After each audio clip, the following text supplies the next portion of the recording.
Coin ഒട്ടിച്ച് വെക്കുന്ന task ആരംഭിച്ചു. അല്പസമയം കൊണ്ട് ഋഷി ഔട്ടാവുന്നു. ഋഷി ഔട്ടാകുമ്പോൾ തുടങ്ങിയ ഇതാണ് കോയിൻ എറിഞ്ഞു കൊള്ളിക്കുക. എങ്ങനെ പിടിച്ചു വെച്ചും കൊള്ളിക്കാം എന്ന് തന്നെ തോന്നുന്നു.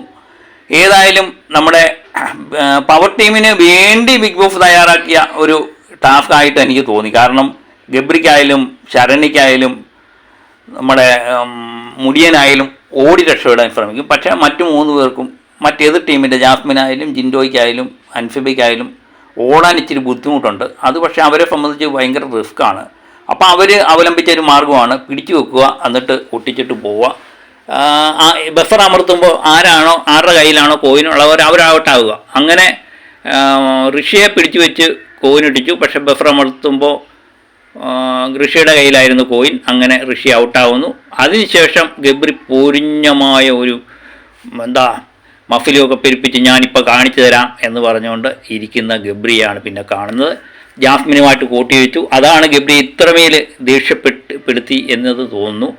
അങ്ങനെ ശരണ്യെ ഒട്ടിക്കുക എന്നുള്ള ജിൻഡോയുടെ തന്ത്രം പൊളിക്കാൻ വേണ്ടി ഗബ്രി ശരണ്യയുടെയും ജിൻഡോയുടെ ഇടയ്ക്ക് കയറി അവസാനം ജിൻഡോ ഗബ്രിയുടെ മേത്ത് ഒട്ടിക്കാൻ വേണ്ടി ശ്രമിക്കുന്നു.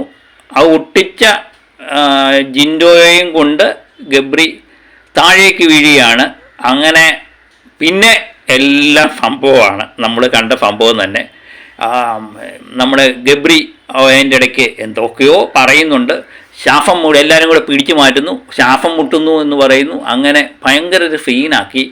എനിക്ക് ഇത് കണ്ടപ്പോൾ എനിക്ക് തോന്നിയത് അങ്ങോട്ട് പോയി മേടിച്ചതുപോലെ ഗബ്രി ചെയ്തു എന്ന് തോന്നി.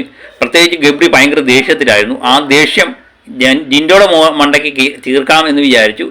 പക്ഷേ ജിൻഡോ അല്ലേ ആള്. പിന്നെ ഒന്ന് ഊതിയാൽ പോലും ശാപം മുട്ടുന്നെന്ന് പറയുന്ന ഗബ്രിയാണ്. ഗബ്രി ഭയങ്കര സീനാക്കി.